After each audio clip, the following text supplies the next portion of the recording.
Eu passaria agora a palavra ao professor Gaspar Barreira, é diretor do Laboratório de Investigação em Partículas, do LIP, colabora em vários projetos científicos que foram, ou que já voaram, por exemplo, em missões do Space Shuttle, ou em satélites que orbitarão a Terra, sem mais demora, passaria a palavra para esta primeira intervenção, que vai abrir simultaneamente a Oficina e a Semana Mundial do Espaço de 2007.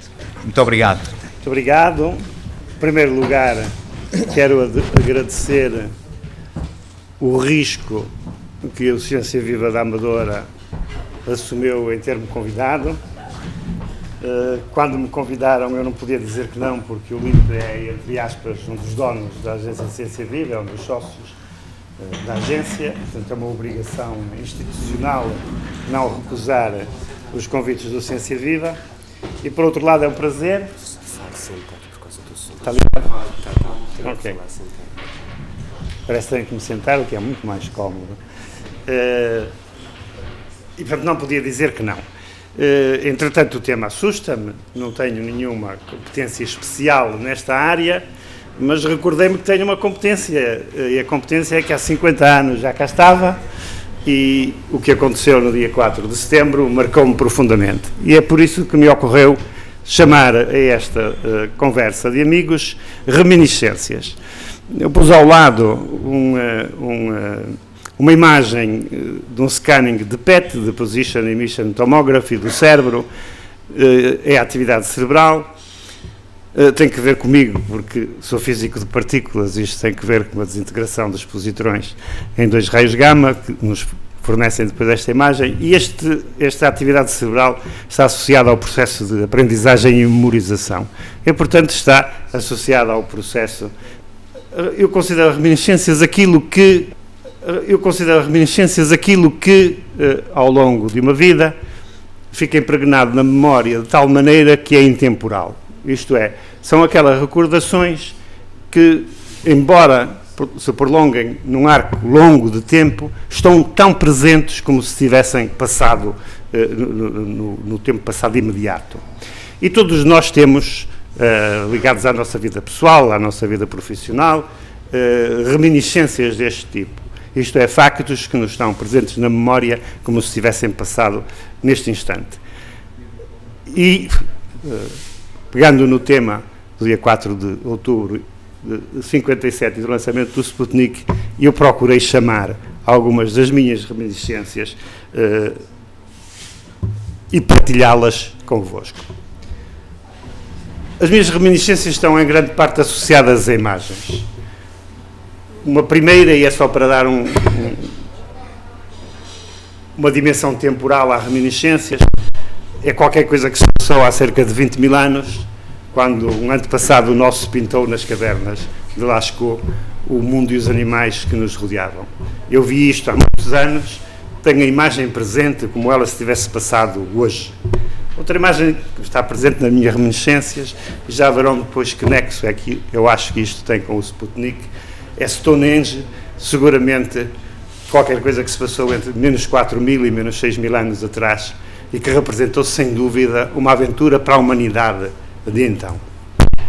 Daqui a 15 dias eu penso voltar à pirâmide do Sol de Teotihuacan, qualquer coisa foi construída no século VII ou VIII da nossa era por uma civilização que não conhecia os metais, e construiu este objeto enorme, que no fundo é uma síntese do que era o seu conceito do mundo.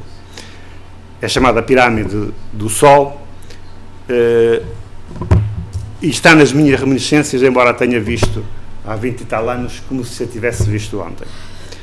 Outra reminiscência pessoal que me está profundamente ligada é a chamada Praça dos Milagres, em Pisa. Esta praça está dentro de uma zona fechada por uma muralha e não se vê do lado exterior, e o atravessar a porta desta muralha e ver esta praça, a imagem não é muito feliz, com os 4 grandes monumentos da Praça dos Milagres, o Campo Santo, o Cemitério, o Batistério, o a Catedral e a Torre Inclinada, é uma das emoções mais espetaculares que se podem ter. E há reminiscências que têm 4 semanas. É a minha neta. Mas no dia 4 de outubro de 1997, eu estava a fazer as malas, depois de ter terminado o liceu em Braga, para entrar no dia 6 de outubro no Instituto Superior Técnico, em Lisboa. Não sei se soube do lançamento do Sputnik no dia 4, seguramente soube no dia 5 pelo jornal 1º de Janeiro, que era o jornal que o meu pai lia, e recordo-me perfeitamente o meu pai me ter acordado com o jornal na mão e me ter mostrado a notícia do Sputnik. Nessa altura, os jornais traziam as notícias e traziam também dados, isto é, diziam a que horas é que se via passar o satélite. De maneira que eu esperei ansiosamente, li no jornal e não me recordo se pelas 9, 10, 11 da noite seria possível ver o Sputnik. E eu habitava na periferia de Braga, numa zona sem nenhuma poluição luminosa nessa altura, hoje não, é um bairro dormitório, e pus-me a olhar para o céu. E provavelmente, não direi a maior emoção da minha vida, mas seguramente uma das maiores emoções da minha vida, foi a uma hora precisa, ver aparecer um ponto luminoso num dos extremos do céu e tê-lo percorrido lentamente, ou que parecia lentamente. O Máximo sabe dizer exatamente quanto tempo demora, mas é 1 minuto e qualquer coisa, ou 2, o Sputnik. Tenho mesmo que estar sentado.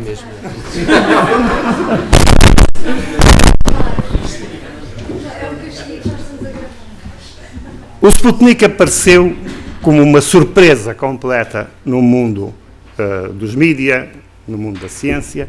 Ninguém esperava o aparecimento do Sputnik. Os programas espaciais não tinham uma grande cobertura mediática, os países envolvidos não pré-anunciaram, a não ser para os especialistas e para um número muito reduzido de pessoas, o que se ia passar, de maneira que o lançamento do Sputnik foi uma surpresa absoluta para toda a gente.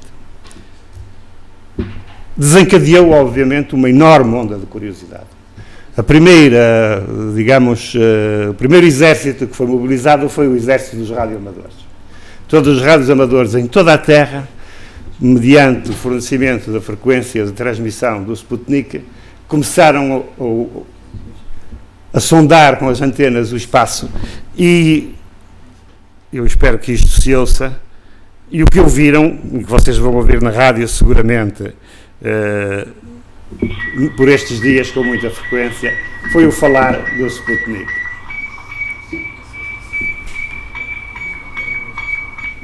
Esta emissão era a única capacidade técnica e científica deste satélite. Este satélite era uma esfera de cerca de 70 ou 80 quilos, que tinha exclusivamente um transmissor que dava informação de caráter telemétrico e uma bateria. Portanto, o satélite durou a vida da bateria e eu ainda vi o modelo eletrónico do satélite poucos anos depois.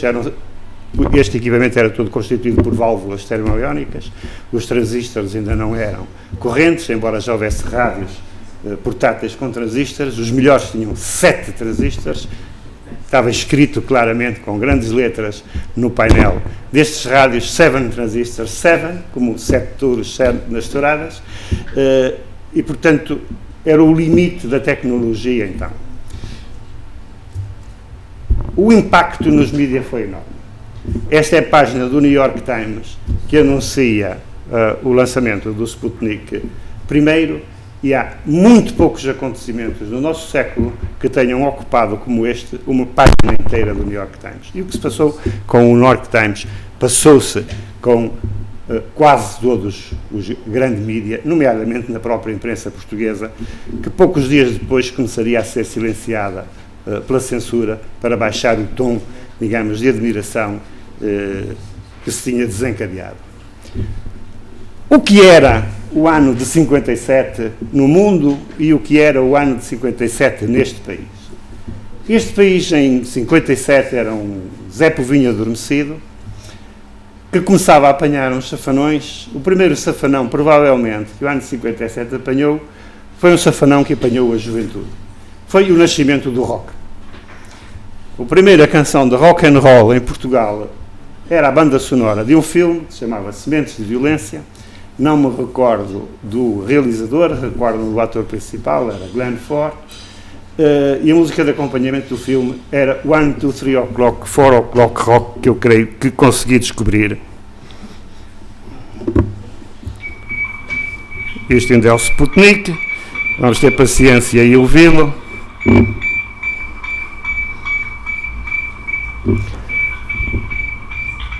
Foi um acontecimento importante do ponto de vista sociológico, o aparecimento do rock. Porque o rock projetou a juventude pela primeira vez como uma força na vida social. Neste caso, como uma força de consumo. Pela primeira vez, a juventude ia ser o alvo privilegiado de uma grande indústria, que era a indústria discográfica. Depois, a juventude ia assumir outras dimensões, ia assumir uma dimensão política, que ia culminar em 1968. Não sei se isto se ouve exatamente.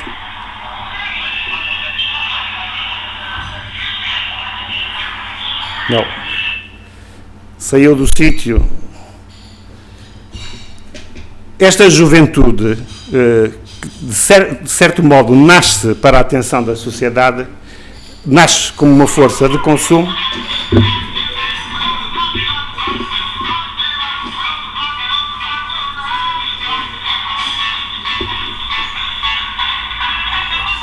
Mas vai se tornar, ao longo da década que se vai seguir, nos anos 60, uma enorme força política. Em Portugal, logo a seguir, e lançada pela campanha eleitoral do general Alberto Delgado no ano sucessivo, vai desembocar nas grandes greves académicas de 62, vai desembocar em todo o mundo naquilo que se chamou o Maio de 68, na contestação às instituições, na contestação à guerra do Vietnã, nas guerras das flores e no movimento hippie.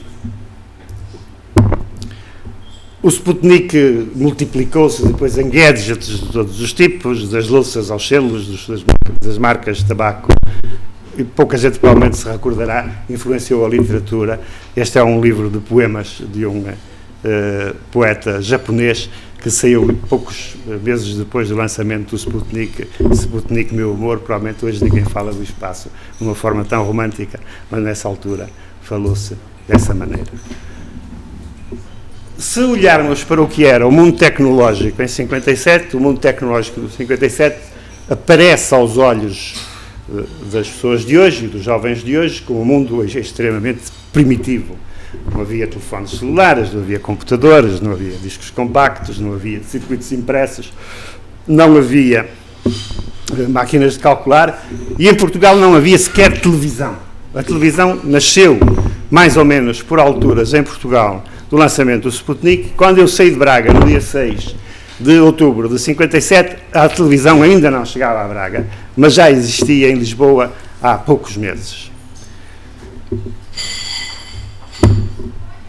É difícil imaginar hoje como é que uma aventura tecnológica, como foi o lançamento do Sputnik, pode ser feita com os instrumentos à disposição das equipes técnicas e científicas que os projetaram. Este é um computador, é um IBM 1401, mais ou menos dos finais da década de 50, mas as máquinas com que efetivamente trabalhavam os cientistas eram as duas de cima. Eram máquinas de calcular e eram réguas de calcular. Ao entrar para o técnico, a primeira coisa que fazia o estudante que entrava no técnico era comprar uma régua de cálculo. Isto permitia-lhe entrar na definição de engenheiro. O engenheiro era uma pessoa que usava uma régua de cálculo no bolso pequeno do casaco e distinguia-se de um aluno da instrução primária quando se lhe perguntavam quanto era 4 vezes 6. O aluno da instrução primária punha os dedos atrás das costas e dizia 24. O engenheiro não. O engenheiro fazia as coisas de uma maneira muito mais sofisticada, tirava a régua de cálculo, fazia o cursor da régua de cálculo e dizia aproximadamente 25. E isto era a definição de engenheiro, então.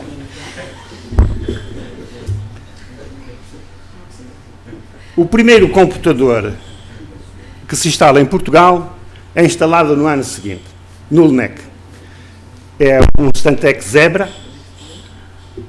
Eu ainda conhecia este processador, e este processador tinha uma memória magnética de 8K,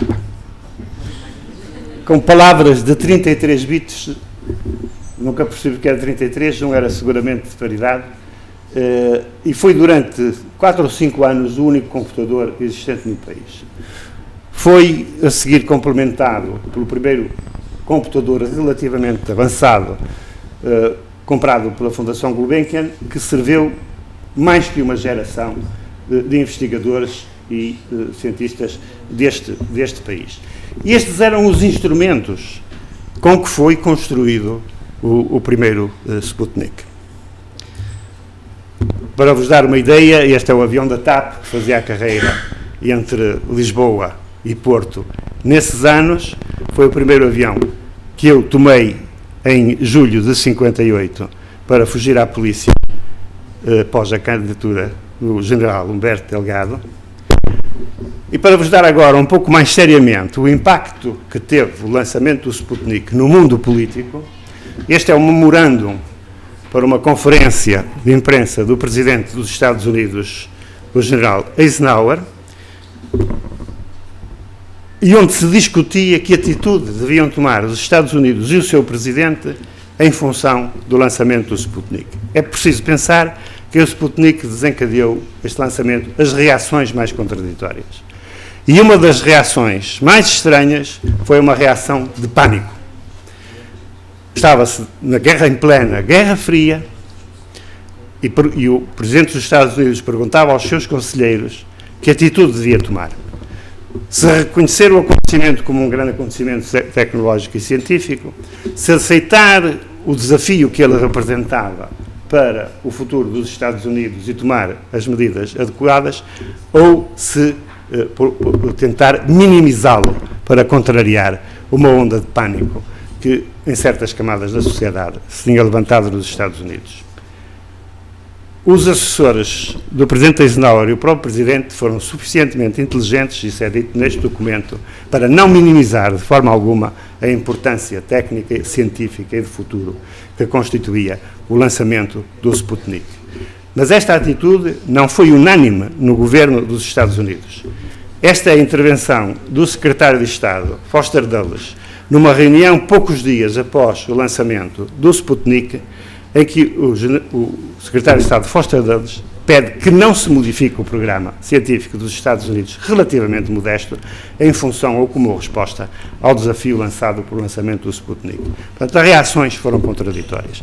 Felizmente, o governo dos Estados Unidos acabou por adotar a ação de levantar a luva e aceitar o desafio, e em poucos meses recuperava o atraso que tinha, ou a primeira derrota que tinha na corrida espacial. Mas não nos esqueçamos que este era o ano do terror, estes eram os anos da Guerra Fria, onde não se podia separar um acontecimento aparentemente científico e tecnológico do seu impacto no mundo político, na mente das pessoas, e é neste quadro que isto deve ser visto.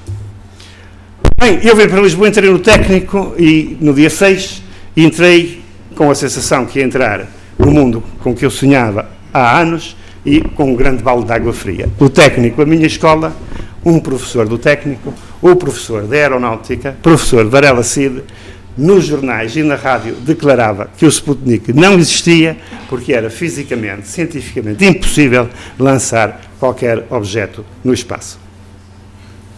Isto foi um balde de água fria, porque qualquer estudante com conhecimento elementar de mecânica sabe que para lançar um objeto no espaço naquelas condições é só necessário atingir uma certa velocidade e que essa velocidade, se for tecnicamente alcançável, coloca-nos no espaço. Esta discussão causou em Portugal um enorme impacto na opinião pública.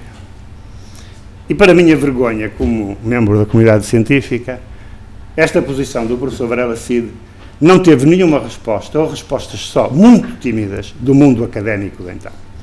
Claro que o mundo académico de então era um mundo pequeno, não existia praticamente comunidade de investigação, existia seguramente uma comunidade de ensino superior, de professores catedráticos e seus associados, comodamente instalados nas suas cátedras e muito pouco voltados para a contestação e para a discussão científica, e muito menos se essa discussão tivesse qualquer conexão com a discussão política. Estranhamente, o homem que, na imprensa, em Portugal, aceitou o desafio e o contestou do professor Varela Cid, eu digo professor com uma certa engulho, chamava-se Eurico da Fonseca. Eurico da Fonseca não era um professor, não era um engenheiro, não era era um técnico de automóveis. Este senhor Eurico da Fonseca, que eu ainda conheci, transformou-se, a partir daqui, e na contestação pública, ao professor catedrático Varela Cid, na primeira figura mediática das ciências espaciais em Portugal. Acompanhou toda a atividade espacial por muitos anos, como comentador nos jornais, na RTP e na rádio. Creio que foi, por exemplo, o enviado especial da RTP ao lançamento do Apollo, que terminou na alunagem, embora não tenha a certeza, mas tenho quase a certeza que o foi, mas se não foi esse, foi a muitos outros lançamentos históricos, e teve uma atividade pedagógica e de divulgação extraordinária em Portugal. Eu fiquei particularmente comovido por ter descoberto no web que uma senhora que não conheço, a vereadora da Câmara de Lisboa, Ana Sofia Betancourt, do anterior mandato, não sei se ainda é vereadora neste momento, que em 2004 propôs que o nome de Eurico de Fonseca fosse dado a uma rua de Lisboa com o subtítulo de divulgador científico. Eu creio que a memória de Eurico de Fonseca é uma memória que deve ser adotada pelo Ciência Viva e que este homem deve ser recordado. Os anos sucessivos foram anos de uma enorme riqueza. Imediatamente se seguem a corrida russo-americana, rapidamente se equilibra, um êxito de um lado corresponde a um êxito científico do outro, é lançado o primeiro ser vivo no espaço, a cadela laica, de que todos se recordarão, é lançada a primeira sonda à Lua, que fotografa o lado oposto do satélite, e em 1963 começam os voos tripulados. Eu escolhi estes três porque tive o privilégio de os conhecer, alguns melhor, outros pior, estes três astronautas. Valentina Tereshkova, que este ano fez 70 anos, é a primeira mulher no espaço, o primeiro homem em uma só órbita é Yuri Gagarin, que já morreu. De German Titov, recordo-me de um homem de uma particular alegria com quem tive o privilégio uma vez de ter jantado. Gosto particularmente desta fotografia, é a chegada de Valentina Tereshkova do espaço à Terra, com o jornal que lhe levam, por trás estão os restos do paraquedas da aterragem, e as emoções que transparecem desta imagem tocam-me profundamente. E estas são essencialmente as minhas reminiscências de outubro de 57 e dos anos que se seguiram imediatamente. Recordo-me que o desporto que praticava nessa altura, mais afincadamente, era de subir ao alto dos montes, em Lisboa, ia para Monsanto, com as tabelas de marcha de passagem dos satélites, tentando identificar a sua passagem. Vi passar muitos satélites, entre os primeiros houve um satélite particular, chamado ECHO, um satélite americano, que foi lançado expressamente para ser visto. Era só um balão enorme, de cerca de 30 metros de diâmetro, coberto por plástico aluminizado e que era extremamente visível. E era, de novo, uma emoção ver o ECHO atravessar o espaço. Passaram-se os anos, entretanto a minha vida profissional entrou quase exclusivamente na física experimental de partículas, mas em 1989 tive o privilégio de me associar diretamente, pela primeira vez, a um projeto espacial de que Portugal era parceiro. Foi o projeto que se chamou KEOPS e que consistia na utilização de um satélite da ESA de telecomunicações, à altura o mais avançado dos satélites de telecomunicações jamais lançado, chamado Olympus. Com este satélite e num projeto que envolveu o CERN, o LIP em Lisboa o CEMATA em Madrid, Demócritos, o Instituto Demócritos em Atenas e o Instituto de Física de Partículas de Helsínquia, foi constituída a primeira rede de comunicação avançada de ampla largura de banda de transmissão de dados via satélite. A antena que serviu para a emissão e recepção dos dados via satélite em Portugal ainda está instalada no telhado do Instituto Superior Técnico. Era uma antena que, para alinhar, tinha que ser alinhada, era uma antena grande, de 3 metros de diâmetro, era alinhada com uma chave inglesa destas dimensões. Permanece lá, obviamente, neste momento silenciosa. A capacidade de transmissão deste satélite na banda digital era de 8 megabits.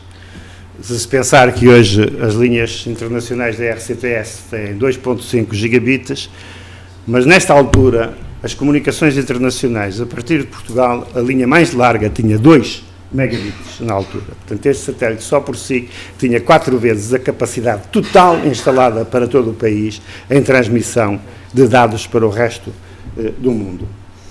Foi uma experiência extremamente interessante. Transmitiram-se essencialmente bases de dados de física experimental de partículas entre o CERN e os institutos associados. E foi uma experiência curiosa porque permite contar várias histórias sobre as vicissitudes das experiências espaciais. Todas as experiências espaciais comportam um grande risco de fracasso. O primeiro risco é o risco do lançamento, é um momento crítico, os foguetões podem não chegar lá acima. Depois há os diferentes riscos no espaço e este satélite nasceu com aquilo que eu chamo uma sorte macaca, como vão ver, e nós fomos as vítimas dessa sorte macaca. Era um satélite geoestacionário. Nós hoje estamos habituados a ter em casa os serviços de satélites geoestacionários, porque são os que normalmente transmitem os sinais de televisão, e pode-se pensar que um satélite geoestacionário está lá em cima na órbita de 24 horas e não mexe. A chatice é que os satélites geoestacionários mexem e, portanto, têm que ter as órbitas permanentemente em correção, usando pequenos foguetes e depósitos de combustível. É por isso que os satélites geoestacionários têm uma vida limitada. A vida é limitada justamente pela quantidade de combustível de que dispõem. O problema com este combustível, eles são alimentados normalmente por baterias solares, por painéis solares. Estes painéis solares têm que estar, em princípio, orientados para o Sol. E, portanto, estes foguetes pequenos associados aos satélites geoestacionários têm 2 missões: orientar os satélites para os painéis solares para o Sol e não deixarem os satélites saírem muito, oscilarem muito nas órbitas geoestacionárias. Se há um acidente, o acidente normalmente resulta na descarga das baterias e, como consequente, a solidificação do combustível. Com o combustível solidificado, não é possível acender os motores de correção. A este satélite Olympus aconteceram estas histórias todas. Primeiro, pensa-se que o satélite apanhou um piparote de um meteorito, é outro dos riscos que se corre no espaço. Os painéis solares têm superfícies muito grandes, portanto a probabilidade de choque meteorítico é relativamente grande, e num primeiro choque meteorítico foi perdido completamente o controle do satélite. O satélite entrou numa órbita de longo período, foi caçado sobre a Austrália, quando devia estar sobre a Europa, curiosamente por um grupo de amadores de tracking de satélites, e por uma operação extremamente complexa de recuperação foi trazido de novo à sua posição geoestacionária sobre a Europa, e nós voltamos a transmitir dados. A certa altura, provavelmente por um erro humano de comando, o satélite foi perdido completamente, e portanto esta história é metade triste, porque foi o primeiro grande projeto em que o meu laboratório esteve associado ao espaço, mas é também entusiasmante, porque quando pela primeira vez, e depois de com a chave inglesa de 2 metros, conseguimos orientar o satélite através de um visualizador de espectros conseguimos alinhá-lo e transmitir para um satélite e sermos recebidos, por exemplo, na Finlândia, foi uma emoção muito grande. Eu levantava-me nessas alturas pelas 3 da manhã, os meus shifts no técnico começavam às 4 da manhã. Eu, que normalmente, quando fui estudante, era o primeiro a sair do técnico, passei a ser o primeiro a entrar durante alguns meses.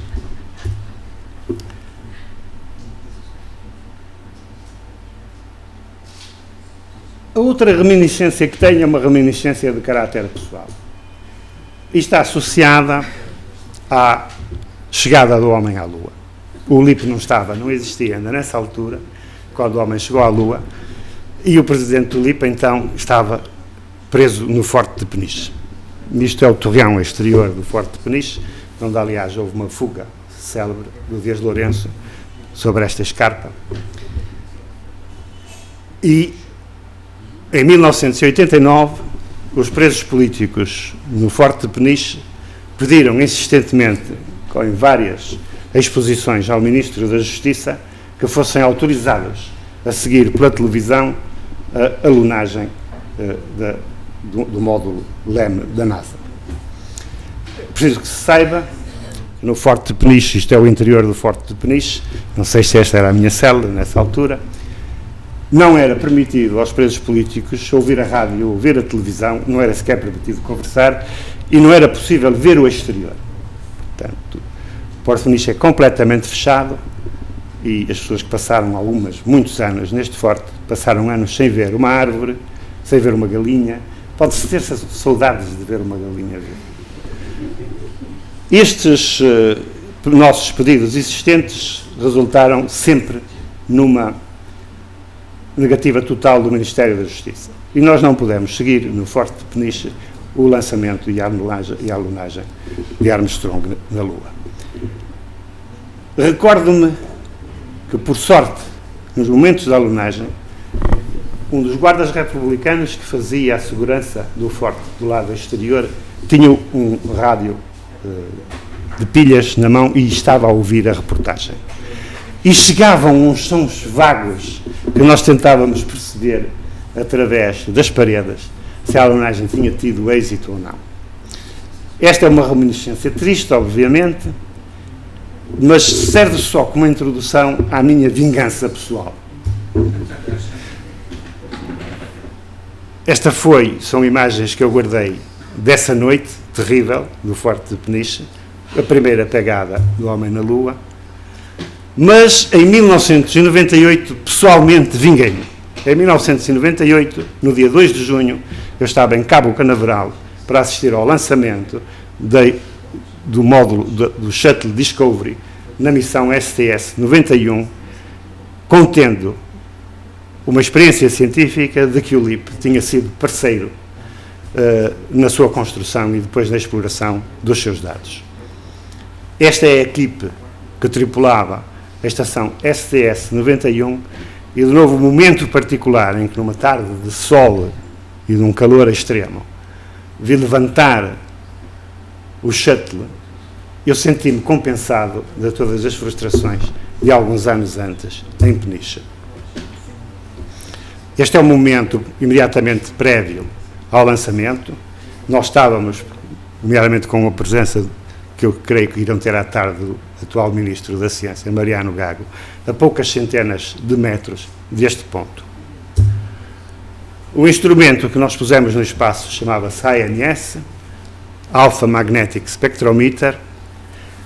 Era o primeiro espectrómetro magnético, bastante pesado, são cerca de 6 toneladas de equipamento, que se lançava no espaço. Destinava-se a medir as trajetórias e as cargas e as massas das partículas que o atravessavam, numa pesquisa da espectroscopia, da constituição destas partículas no espaço, da investigação da matéria, da antimatéria, isto é, sendo um campo magnético, se tivermos não só núcleos de hélio, que são comuns no espaço, mas núcleos de antihélio, constituídos por antiprotões e antineutrões, as suas trajetórias no interior desta câmara deviam ser opostas pela deflexão do campo magnético. Este aparelho determinou, até este momento, a melhor medida do número máximo possível de partículas de antimatéria no espaço. uma nova versão desta câmara, mais pesada, e desta vez com um campo magnético supercondutor, AMS-2, está neste momento em construção, também com a participação do LIP, para ser instalada na Estação Espacial Internacional.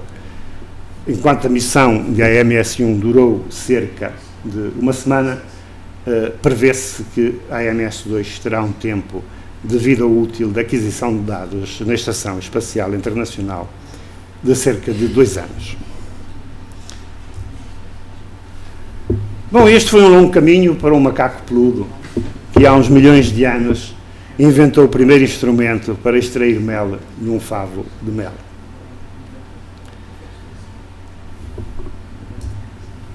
As imagens que mostrei e as reminiscências que eu escolhi no início, quanto a mim, estão relacionadas com aquilo que eu chamo o que este macaco é capaz de fazer. Alguns milhões de anos após ter inventado o pauzinho para extrair o mel dos favos, foi capaz de criar um instrumento de trabalho. Há poucos milhares de anos foi capaz de construir o que hoje é o esforço de uma catedral com um monumento em Stonehenge. Há um milénio e pouco mais foi capaz de construir a pirâmide do Sol em Teotihuacan. E entre o fim do século XII e o século XIV, de fazer o milagre da Praça dos Milagres em Pisa. E é este mesmo macaco que em 4 de setembro de 1957 projeta um objeto feito pelas mãos do homem no espaço que nos circunda, para logo depois ele próprio pôr o pé na Lua. E estas são as reminiscências que eu tinha para vos trazer hoje.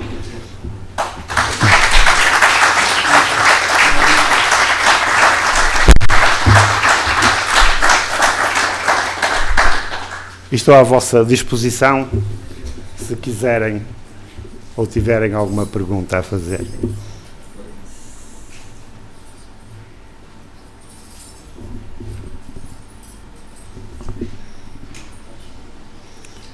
Ok, não havendo perguntas, terminei a minha parte.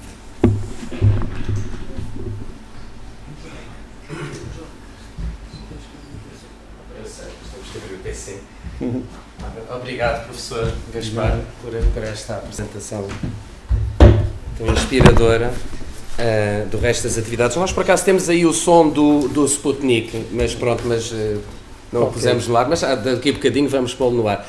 Eu já agora, em nome o meu nome é João Carlos Sousa, da Coordenação Educativa Docente de Ciência Viva, eu pedi a presença aqui do professor Manuel Matos Lopes e da doutora Ana Noronha, e pronto, queríamos, de certa forma, dar-vos um pequeno memento desta vossa participação. A Adelina, que era suposta estar aqui para entregar, foi chamada lá fora, mas pronto, uma pequena lembrança e muito obrigado. Houve uma... Obrigado, João, e um grande sucesso. Obrigado, professor. The last but not the least. Muito obrigado. Há uma pequena alteração ao nosso programa. O professor Dr.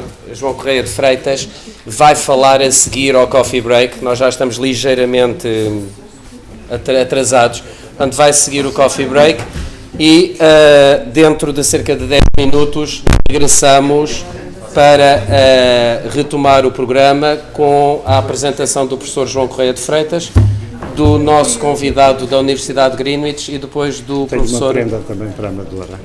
Só que tenho que pôr isto... Ele agora adormeceu. Tenho uma prenda para a Amadora. Ele adormeceu. Ele adormeceu, mas pronto, está a acordar.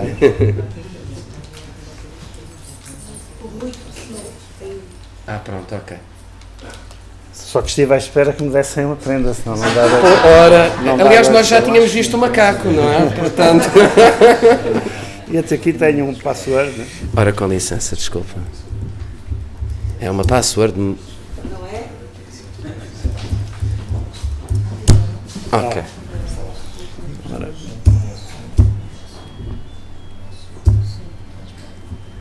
A minha prenda para a Amadora é a seguinte. Nós não temos net aqui. Eu sei, mas isto chega. quando do lançamento da AMS, não existia ainda o Ciência Viva, existia o Arte. Tenho pena que não esteja aqui o João Freitas. Olá, João. E com o Arte organizamos na Expo uma sessão de conversa, de perguntas e respostas em direto entre os estudantes das escolas portuguesas e a equipagem do Shuttle.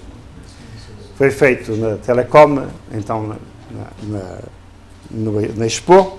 Infelizmente, houve uma avaria no circuito de vídeo do Shuttle que impediu a transmissão de imagens, mas se transmitiam voz e os estudantes portugueses puderam, de viva voz, pôr aos astronautas perguntas e ouvir as respostas dos astronautas. Estes são os estudantes lá, este é o embaixador dos Estados Unidos em Portugal, este eu creio que era o ministro na altura, este devo ser eu 20 anos atrás, esta é Rosário na altura do Arte e depois do Ciência Viva. Isto são os estudantes, estas são as sessões de perguntas várias. Há 20 anos atrás. E isto é a minha prenda. Eu gostava de saber o que é feito desta gente. Isto é a equipe da Escola Secundária da Amadora, numa foto de família. Alguém pode dizer o que é feito daquela gente? 3 deles estão em medicina e, portanto, um deles foi engenharia aeroespacial e neste momento está nos Estados Unidos. A engenharia espacial. Então não se perdeu tudo. Pronto. Essa era a minha prenda para a Amadora.